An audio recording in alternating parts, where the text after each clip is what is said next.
안녕하세요. 반갑습니다. 비트코인 뉴스 팡입니다. 2019년 10월 9일 비트코인 뉴스 전해드리도록 하겠습니다. 여러분들 도움이 되신다면 좋아요, 구독, 댓글 달아주시면 감사하겠고요.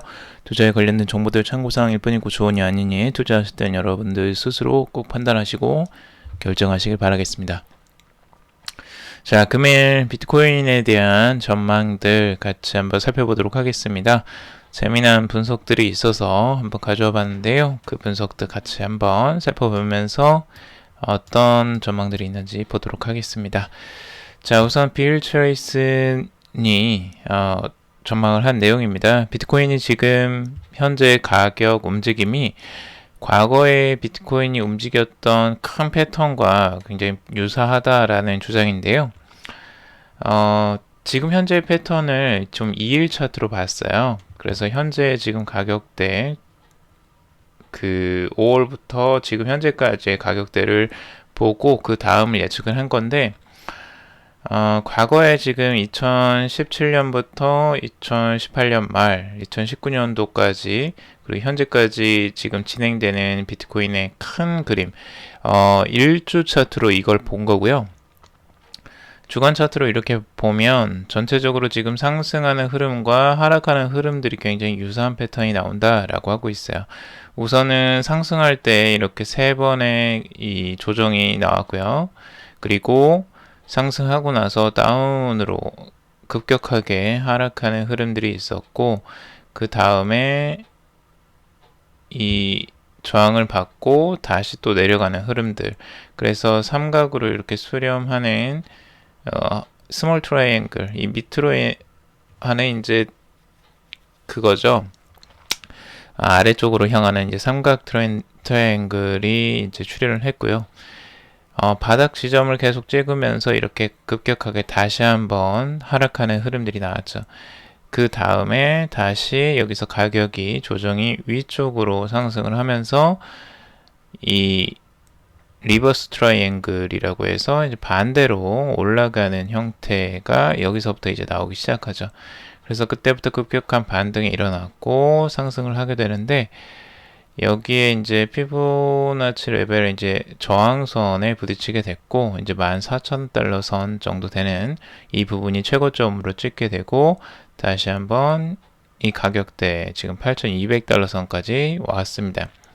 근데 이 패턴하고 지금의 그 2일 차트로 최근의 차트가 굉장히 비슷한 패턴이다 라고 보고 있어요. 우선은 조정이 3번이 나왔었고 첫 번째 이렇게 조정이 또 큰 조정이 이제 한번 나오게 되죠. 하락 조정이. 그 다음에 다시 한번 올라오게 되고 이 반등했던 0.618 구간을 저항선으로 맞고 다시 또 떨어지죠. 그래서 계속 하락 이 바닥 지점을 계속 찍게 되는 겁니다. 그래서 여기에서 삼각 트라이앵글이 다시 한번 또 출현을 하게 되죠. 그리고 이 트라이앵글 패턴, 스몰 트라이앵글 패턴을 깨고 다시 한번 이렇게 또 급락을 합니다. 이 급락 패턴이 나오면서 다시 바닥에서 다지기 시작하고 이 바닥을 다지면서 다시 리버스 트라이앵글이 나올 거라는 거죠. 여기서는 이제 아직 그게 나오진 않았어요. 정확하게 그 트라이앵글이라고 하기에는 아직 완성도가 낮은데 우선은 위쪽으로 해서 계속 이 위를 계속 터치를 한다면 이 패턴하고 좀 비슷해질 수도 있겠죠. 그리고 이걸 깨고 올라가면서 상승하면 9,364달러 선, 여기가 이제 0.236 구간이고 위쪽 저항선이 있는 구간이죠. 그리고 여기를 다시 뚫고 올라간다면 11,210달러 선, 거기에 추가적으로 14,707달러 선까지 이제 목표가를 설정하고 있고요. 여기까지 이제 상승을 하는 패턴들이 이때와 비슷하게 흘러갈 가능성이 있다라고 보고 있는 겁니다. RSI도 전체적으로 보면 비슷한 패턴을 보이고 있죠. 이 과매수 국면에서 계속 놀다가 다시 중간쯤으로 이제 안전 구간으로 진입을 하죠. 그러다가 이제 과매도 국면까지 진입을 하게 되는데 과매도 국면까지는 아직 정확하게 들어가지는 않았죠. 1차트로 봤을 때. 그래서 여기 이제 밑 지점을 거의 하단선을 찍고 다시 한번 올라오는 패턴. 지금까지는 한 옆 패턴까지 이제 왔죠. 이 바닥을 거의 찍은 이 지점까지 왔는데 이렇게 이제 상승할 것이다 라고 이제 전망을 하는 거죠. 과거 패턴 재미있어요. 이 패턴하고 이 패턴을 또 엮을 줄은 생각을 못했는데 이렇게 또 연결을 시키네요. 근데 차트의 패턴이 뭐 비슷해 보이는 것 같기도 합니다. 이렇게 어찌 보면 전반적으로는 이렇게 수렴하고 다시 추가적인 더 하락이 나오고 또 여기에서 이 패턴이 다시 깨지고 올라간다면 굉장히 흡사한 패턴이 될 수도 있겠죠. 근데 기술적 분석들은 항상 이제 과거의 패턴을 두고 지금 현재의 패턴을 분석하는 것이기 때문에 뭐 다양한 방식으로 이렇게 바라보는 건 나쁘지는 않다고 생각합니다. 그런데 이 방식이 무조건 맞다라는 건 절대 아니니까 참고적으로만 보시라고 말씀을 드리고 싶고요. 그리고 이걸 조금 더 그 전에도 다시 한번 분석을 한 내용인데 이렇게 삼각수렴하는 형태가 지금 현재 이 구간을 이제 확대한 게 이거죠. 근데 이 구간에서도 다시 또 이 패턴이 나올 것이다 라고 전망을 했던 거고, 이 패턴이 나오고 다시 또 상단으로 어센딩 트라이앵글 패턴이 출현할 것으로 또 예측을 하고 있어요. 그래서 위쪽을 계속 모아가는 형태, 상승했다가 또 조정이 나왔다가 상승하면서 계속 상단을 계속 터치하는 이런 흐름들이 이제 큰 삼각형으로 어센딩 트라이앵글 패턴이 나오고, 이 패턴이 계속 나오게 된다면 결국에 상단으로 다시 더 추가적인 상승할 수 있는 힘을 발휘할 것이다 라고 전망을 하는 내용입니다. 자, 그리고 지금 비트코인 200일 이동평균선을 돌파해야 강세로 전환한다 라는 분석인데요. 이 분석 내용을 정확하게 보자면 우선은 이제 코인데스크에서 분석을 했던 내용이고요. 이동평균 수렴 발산지수 MACD와 그리고 상대 강도 지수 RSI 등이 비트코인의 주요 지표가 강세로 전환되면서 비트코인 단기적으로 10월 1일 고점 8,531달러를 시험할 가능성이 있다. 그리고 이 수준을 넘어설 경우 9,348달러까지 갈 것이다 라고 전망을 하는데, 여기서 중요한 게 이제 100주 이동평균선과 그리고 여기에서 200일 이동평균선 두 가지를 중요하게 보고 있어요. 우선은 100주 이동평균선을 한번 볼게요. 지금 100주 이동평균선이 정말 절묘하게도 지금 딱 내려오는 구간, 그리고 100주 이동평균선 위에서 딱 지지를 받고 있어요. 어떻게 이렇게 또 정확하게 맞아 떨어지는지, 이동평균선을 맞춘 건지 가격이 여기에 맞춰진 건지 여러 가지 생각이 들긴 하는데, 아무튼 이 선에 참 정확하게 내려앉았습니다. 그리고 이 선에서 지금 살짝 반등이 나오는 구간인데, 여기에서 완전하게 이제 지지를 받고 올라가느냐 아니면 이걸 뚫고 내려가느냐에 따라서 방향성이 달라진다는 거죠. 만약 이 100주 이동평균선, 이게 주간봉으로 본 거예요. 주간으로 봤을 때 이 100주 이동평균선을 뚫고 내려간다. 그러면 추가적으로 7,200달러 선까지 조정할 가능성이 있다라는 코인데스크의 분석이고요. 그리고 추가적으로 지금 200일 이평선도 이제 중요한 선으로 보고 있습니다. 그래서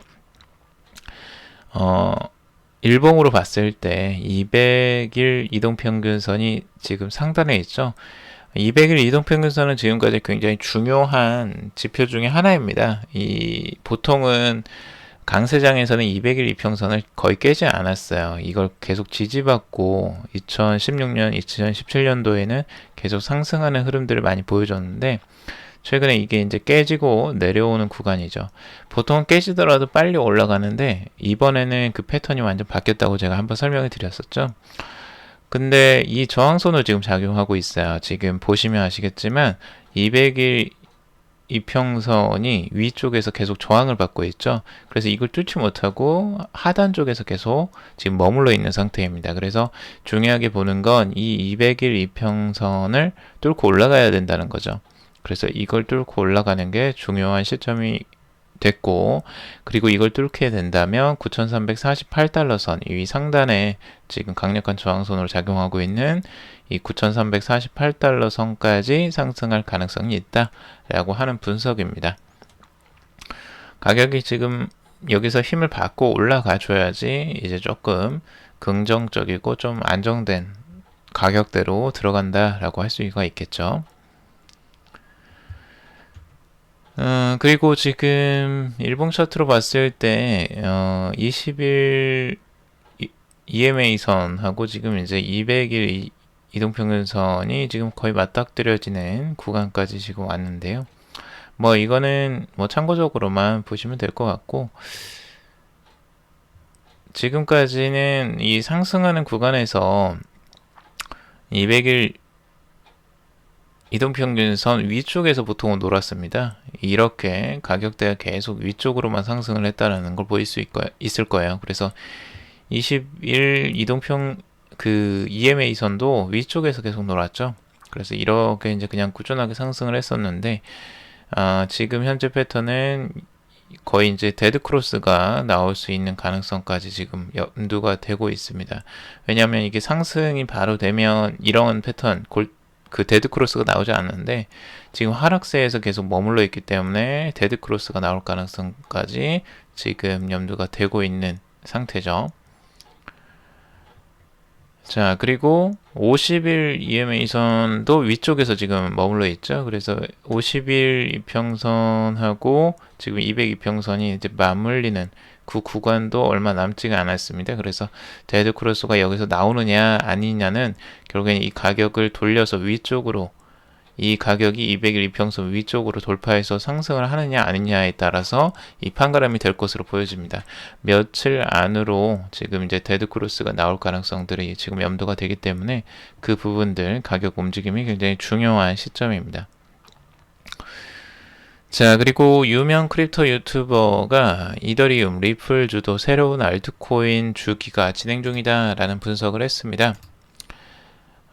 지금 이 30만 명의 구독자를 보유하고 있는 유명 유튜버이자 암호화폐 전문 애널리스트 니콜라스 머튼이 새로운 알트코인 주기가 진행되고 있다 라는 주장을 하고 있습니다.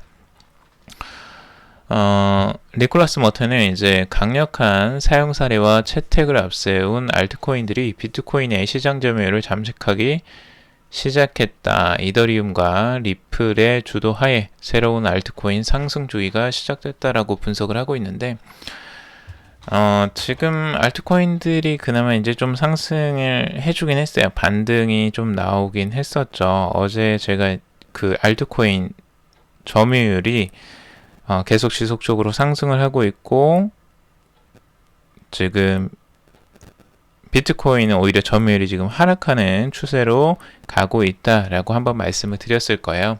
그래서 그 추세가 지금 많이 좀 바뀐 형태를 보여주고 있고, 추세는 아무튼 알트코인들의 점유율이 높아지는 추세로 지금 이어져 가고 있습니다.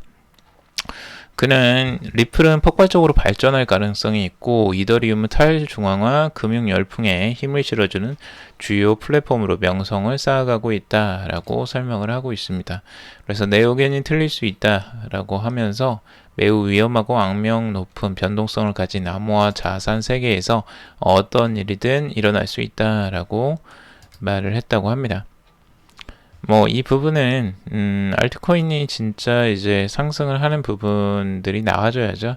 아직까지는 이제 그 정도로 비트코인을 압도하는 정도로까지는 그 시세가 나와주지 않았기 때문에 조금 더 기다려야 될 것 같아요. 그 완벽한 그 압도적인 알트코인의 상승이 나와줘야지만 이 말이 어느 정도 좀 신빙성이 생길 것 같고, 너무 섣불리 지금 움직이는 건 위험할 수도 있다고 보여져요. 알트코인들의 움직임은 워낙 다이나믹하잖아요. 그래서 상승과 하락이 너무 급격하게 일어나기 때문에 그 부분을 조금 더 지켜봐야 될 것 같습니다. 자, 그리고 비트코인 8,500달러 선 저항 못 넘나 라는 기사인데요. ETF 승인 여부도 이제 변수로 보고 있습니다. 지금 비트코인이 8,500달러를 넘지 못하고 계속 이제 8,200달러 선에서 왔다 갔다 하고 있는데요. 단기적으로는 8,350달러 이상으로 상승하기 전에 8,150달러와 8,050달러까지 하락할 가능성도 있다라는 분석도 있습니다. 그리고 지금 ETF 승인이 또 이제 계속 올라오는데요. 미디어 FX 스트릿 같은 경우는 단기 비트코인 가격에 영향을 미칠 중요 변수가 비트코인 ETF 승인 여부가 될 것이다. 그래서 암호화폐 전문 투자기관 비트와이즈가 신청한 ETF에 대한 미 증권거래위원회의 승인 여부가 13일 날 나올 예정이다. 하지만 승인 여부는 여전히 불투명해 보인다라고 전했습니다. 이 부분은 결국에는 이제 ETF 승인할 확률이 있느냐 이 부분에 달려 있겠죠. 근데 지금 미국 정부 법률 변호사인 이제 제이크 체르빈스키 같은 경우는 지난달 트위터를 통해서 SEC가 비트코인 ETF를 승인할 확률은 0.01%다 라고 전했다고 합니다. 그러니까 그만큼 확률이 낮다는 거죠. ETF를 승인할 확률은. 그래서 지금은 ETF가 이제 비트코인의 가격을 영향을 미친다라고 하기에는 좀 애매한 구간이에요. 그 확률도 너무 낮고요, 지금은. 그리고 앤서니 팜플리아노 모건크릭 디지털 에셋의 공동 창업자 겸 최고 경영자는 이날 트위터를 통해서 이제 누군가 비트코인에 문제가 있다고 말할 때마다 나는 비트코인보다 더 높은 시장 가치를 지닌 뭔가를 만들어 봐. 그럼 내가 내 말을 믿을게 라고 이제 이야기를 했다고 합니다. 결국엔 시장이 최고의 심판이다 라고 하고 있는데 그렇죠. 그러니까 어떤 대단한 것들이 나오지 않는 이상 그 비트코인에 문제가 있다라고만 계속 비판을 하는 경우가 있는데 시장에서 그걸 받아들이느냐 안 받아들이느냐가 이제 더 중요한 거죠. 어떤 것이든 문제점은 있을 수 있습니다. 어떤 자산이든 문제가 없는 게 어디 있겠습니까? 달러가 문제가 전혀 없는 거 절대 아니죠. 원화도 당연히 문제가 있을 거고요. 근데 그런 통화들의 문제점에도 불구하고 시장에서 그걸 받아들이고 쓰게 된다면 결국에는 그 문제점을 보완하면서 계속 쓰게 된다는 거죠. 결국에는 시장이 최후의 심판이다 라는 말이 어느 정도 일리가 있는 것 같습니다. 제가 보기에도. 자, 그리고 스위프트 결제 경쟁자로 리플, 스텔라, 루멘, IBM, 페북, 리브라를 지목했다라는 소식입니다. 지금 전 세계 200여 개국에 11,000개 이상의 은행이 회원으로 가입해 있는 스위프트의 뱅킹 책임자 해리 뉴맨이 즉시 결제와 국경 간 결제 수요가 증가하고 있다. 그래서 스위프트의 경쟁자로 리플, 스텔라, 루멘, IBM과 페이스북, 리브라를 꼽았다고 합니다. 이렇게 이제 공개적으로 자신들의 경쟁자를 이야기하고 있는데 그만큼 많이 따라왔다는 거예요. 그만큼 많이 지금 두려워하고 있고 스위프트가 이 경쟁에서 지금 살아남기 위해서 스위프트도 굉장히 열심히 노력을 하고 있습니다. 처음에는 무시를 했죠. 근데 리플이 워낙 이제 치고 들어오다 보니까 이 스위프트도 이걸 방어하지 않을 수 없게 된 거예요. 스위프트가 지금은 거의 독점 체제였는데 그걸 뚫고 들어오는 리플을 보면서 이제 위협감을 많이 느낀 거죠. 그래서 최근에 이제 선두 자리를 계속 유지하기 위해서 사용자의 실시간 거래 수요를 반영하고 그 R3 블록체인 플랫폼을 코다를 활용한 국제 결제 서비스인 이제 GPI를 내놓을 예정이라고 하고 있죠. 그래서 또한 스위프트는 GPI 서비스를 다른 블록체인 플랫폼이 기존 시스템을 통합할 수 있고 은행이나 기업 플랫폼들이 모두 간단한 API 호출을 통해 스위프트 결제를 진행할 수 있다라고 설명을 하고 있습니다. 그래서 실시간으로 지금 이제 결제 테스트를 하고 있는 과정이고요. 7개 국가의 17개 테스트 대상 은행 간 결제 시간이 25초 이내로 나타났다라고 밝힌 바 있습니다. 이 중에 이제 결제 시간이 가장 짧은 구간은 호주와 싱가포르로 13초에 불과했다라고 하고 있죠. 만약 리브라가 나온다거나 이런 게 이제 만약 상용화가 된다면 지금 스위프트는 거의 풍전등화죠. 굉장히 위험해지죠. 그래서 지금 이 부분에 대해서 스위프트도 굉장히 빨리 준비를 해야겠다라고 아마 많이 각성을 하고 있을 거예요. 그래서 그런데 이제 기술적인 부분이나 이걸 활용하는 부분들이 이제 문제인 거죠. 지금 현재는 아직까지 리플의 속도는 따라오지는 못하는 것 같습니다. 현재까지는. 자, 그리고 암호화폐 관련 조사가 급증을 하고 있다라는 소식입니다. 영국 금융당국의 조사를 받은 암호화폐 기업 수가 지난해보다 크게 증가했다라고 하고 있는데요. 파이낸셜 타임즈는 영국 재정청이 한 해 동안 암호화폐 기업 87곳을 조사했다라고 보도를 하고 있습니다. 초기 확인 단계부터 법률 집행 단계 조사까지 포함된 통계로 지난해보다 74%가 늘었고 작년 같은 기간에는 50개 기업이 조사를 받았다고 합니다. 그래서 조사 기업이 지속적으로 지금 증가를 하고 있고 합법적으로 활동하는 암호화폐 업계는 고무적인 통계다. 그래서 업계는 불법적인 활동이 축출되기를 원한다라고 이야기를 하고 있어요. 이 불법적인 부분을 이제 어떻게 보느냐가 좀 중요할 것 같고요. 그만큼 이 사기 사건들도 많이 일어나고 이 부분들이 위험하기 때문에 또 이런 활동들을 하는 게 아닐까라고 생각이 드는데 이런 규제가 이제 어느 정도 나오고 이제 조사를 제대로 한다면 좀 더 이제 양질의 기업들이 살아남을 가능성들이 있겠죠. 그래서 좀 더 이제 투명해지고 이제 클린해지는 깨끗해지는 시장이 깨끗해지는 효과들도 아마 있을 겁니다. 보통은 이제 시장을 더럽히는 경우가 이제 사기 때문에 많이 더럽혀지는데 그런 사기들을 조금 이제 잡을 필요도 있죠. 그래서 당국이 그런 것들을 한다라는 거 그런 부분은 뭐 오히려 좋은 그 시그널이 될 수도 있습니다. 자, 그리고 독일 재무장관 디지털 유로는 찬성하고 리브라는 반대한다 라는 기사인데요. 독일의 재무장관이 유로 디지털화는 지지하지만 스테이블코인인 리브라 같은 민간 기업의 화폐 프로젝트는 반대한다 라는 소식이죠.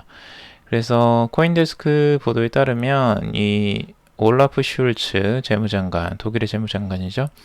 경제 전문지 비스 샤프트보케와의 인터뷰에서 자신이 리브라에 대해 매우 비판적인 입장이다 라고 강조를 하고 있죠.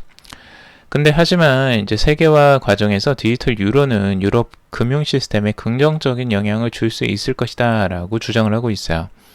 굉장히 재미난 현상이죠.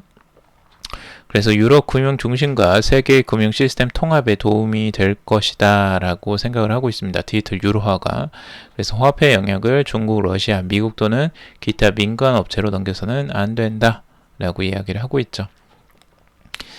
그래서 이 부분은 이제 제가 말씀 한번 드렸었는데 역시 민간 기업에서 이 화폐를 발행한다라는 부분에 대한 저항성이 오히려 정부의 디지털 화폐에 대한 오히려 긍정적인 부분으로 흘러가게 만들었던 그 요인이 되고 있다라는 거, 그걸 저는 이제 중요하게 보고 있고 오히려 긍정적으로 보고 있습니다. 자, 오늘 여기까지 정리를 해봤습니다. 여러분들 좀 도움이 되셨길 바라고요. 도움이 되셨다면 좋아요, 구독, 댓글 달아주시면 감사하겠습니다. 투자에 관련된 정보들 참고사항일 뿐이고 좋으니 아니니 투자하실 땐 여러분들 스스로 꼭 판단하시고 결정하시길 바라겠습니다. 금요일, 휴일 즐거운 휴일 보내시길 바랍니다. 오늘 여기까지 방송 마무리하겠습니다. 감사합니다.